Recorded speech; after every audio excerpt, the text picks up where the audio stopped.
திமுக versus தாவேகான்னு வந்தாச்சு. ஆமா. இந்த இடத்துல வந்து உங்களுடைய கொள்கைகள் என்னவா இருக்கும்? அடுத்தடுத்து எலெக்ஷன் வரப்போகுது. உங்களுக்கான ஜெயிக்கிறதா முதல்வர் வேட்பாளர் தான் விஜய்ன்னு நீங்களே அறிவிச்சிட்டீங்களா? அதுக்கப்புறம் என்ன? ஜெயிக்கிறது தாங்க கொள்கை. மக்களுடைய வேதனையினுடைய பிரதிபலிப்பா தான் வந்து நிக்கிறாரு. சிறுபான்மை மக்களுடைய பிரதிபலிப்பா தான் வந்து நிக்கிறாரு.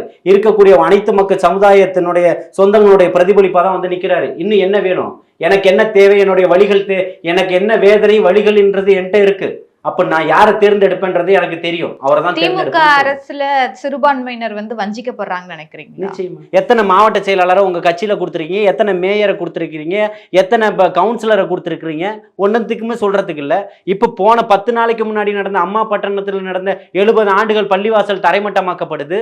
60 குடும்பங்கள் நடுத்தருவுக்கு வருது. வீடுகளை இடிச்சிடுறீங்க. ஒரே ஒரு நாள் 24 மணி நேரம் அவகாசம் கேட்டாங்க. அதை கூட கொடுக்கறதுக்கு ஸ்டாலின் அரசாங்கம் தான் துரத்திச்சு.